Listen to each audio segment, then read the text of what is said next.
Hey all, Jason Levon, priest at St. Luke's Episcopal Church in Milwaukee, Wisconsin, and welcome to another edition of Pause and Pray.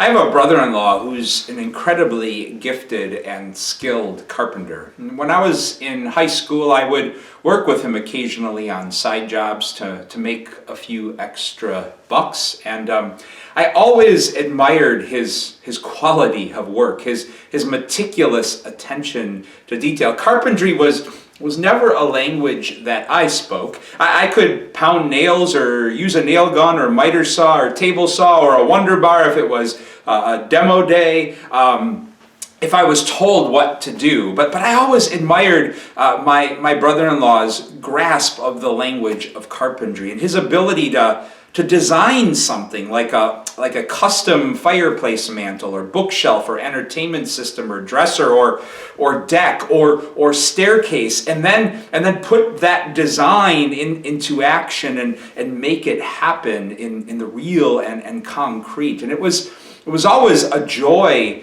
to work with him. I'm not sure if he would articulate it this way, but his care for quality and just his meticulous attention to detail, it reminded me of spirituality. And I think carpentry is his spirituality, as it is for many who do that same work, as they're so driven by this desire to build up something new and creative. I think of all of that because in today's daily office we read from chapter 4 from the letter to the Ephesians, where we're reminded that we all are members of one another. And as such, we should live and love in a way, as the text says, that always serves to build one another up.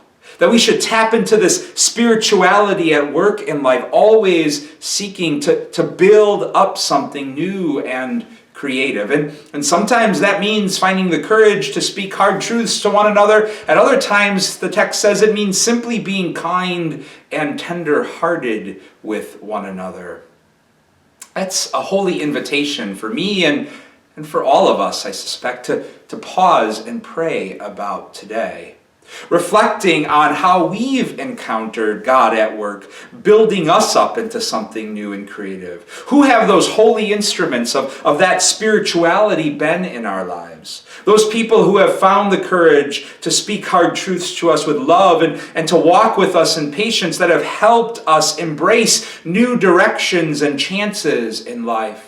Or maybe to pause and pray about those who have reflected the kindness and tender-heartedness we've needed to soften some of the falls we've experienced in our lives that would have otherwise been so much harder to handle.